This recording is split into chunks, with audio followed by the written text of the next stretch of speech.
pas de panique, dossier OVNI.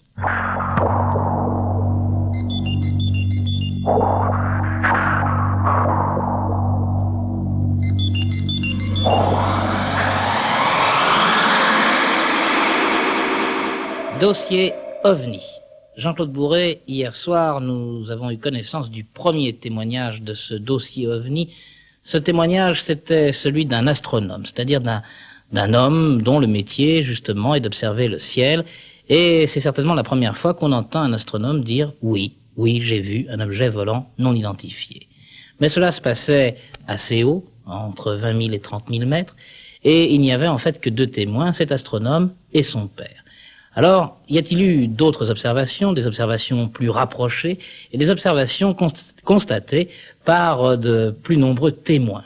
Eh bien, Claude Villers, d'abord, sachez qu'il y a dans le monde 35 000 cas vérifiés par des enquêteurs d'observation d'OVNI. Nous aurons l'occasion d'y revenir un peu plus tard dans cette émission, mais pour répondre directement à votre question, il y a eu des cas où des centaines de personnes à la fois ont vu dans le ciel un OVNI, un ou plusieurs OVNI. En l'occurrence, le témoignage que vous allez entendre permet d'affirmer qu'il y avait deux objets volants non identifiés dans le ciel de Tananarive. C'était en août 1954. Le témoin est un homme sérieux, c'est un polytechnicien, monsieur Edmond Campagnac. Il est devenu depuis président du GEPA, c'est-à-dire le groupement d'études des phénomènes aériens. Il ne se souvient pas de la date précise du mois d'août, mais ce dont il est sûr, c'est que c'était un lundi.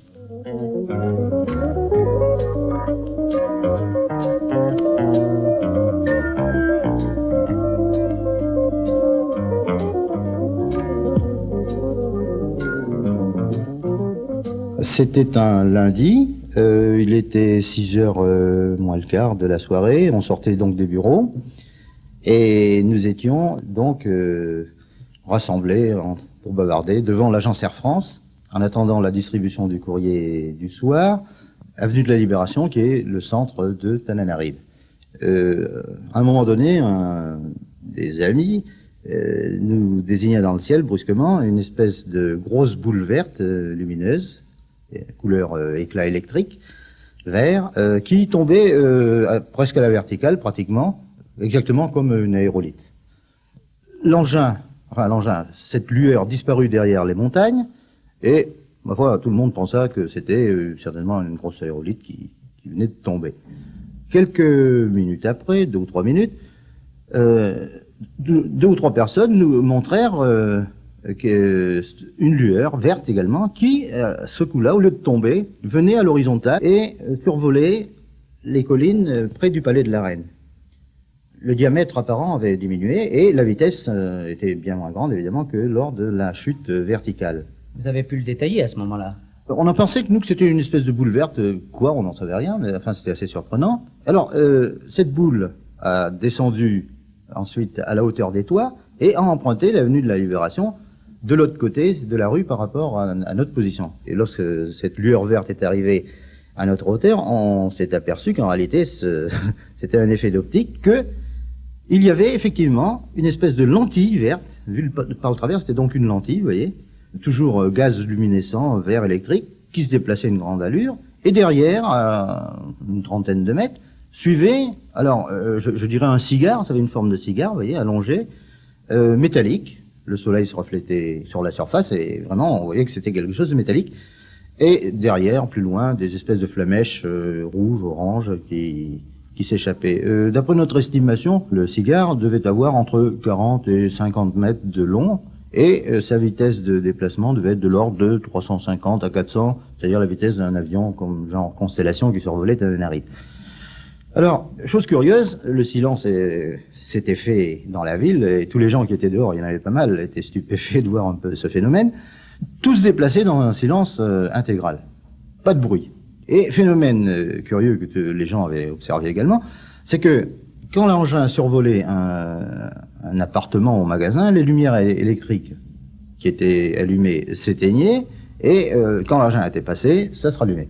Alors ensuite, cet engin, vous l'avez perdu de vue? Alors l'engin a survolé la ville, est allé vers le terrain d'aviation et est reparti vers l'ouest, en survolant en particulier un parc à Zébu où il devait y avoir, je sais pas, plus d'une centaine d'animaux. Et ces animaux qui pourtant étaient habitués à voir survoler leur terrain à basse altitude par tous les avions qui arrivaient à Tananarive, sans vraiment s'affoler, ce jour-là ont été complètement effrayés par le survol de cet engin, et à tel point qu'ils ont brisé les barrières, et on a dû faire appel à l'armée et à la police pour essayer de récupérer les animaux.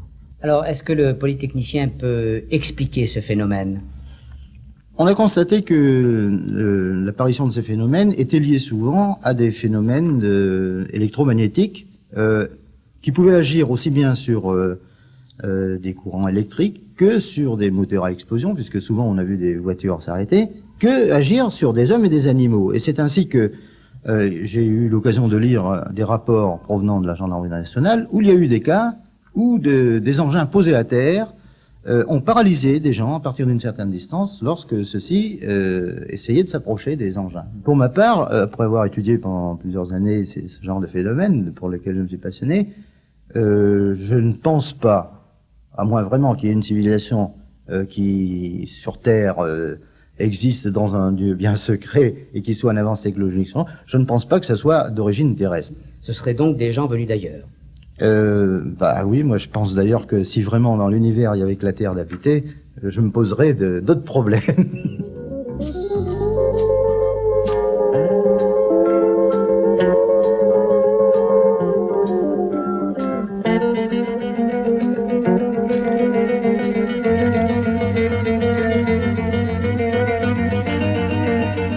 Deuxième témoignage de ce dossier OVNI, c'était Monsieur Campagnac qu'interviewait Euloge Boissonnade.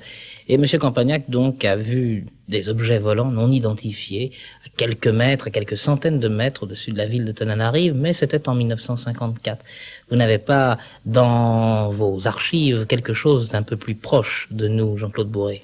Nous allons y venir très progressivement parce que, vous savez, je vous l'ai dit il y a quelques minutes, il y a 35 000 cas de témoignages depuis 1947 dans le monde et il ne faut pas aller trop vite en besogne, il faut soumettre aux auditeurs un dossier très complet, très structuré.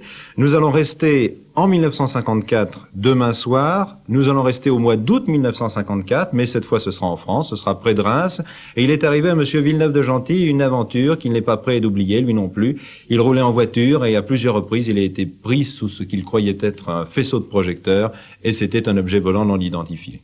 Le dossier OVNI, pas de panique.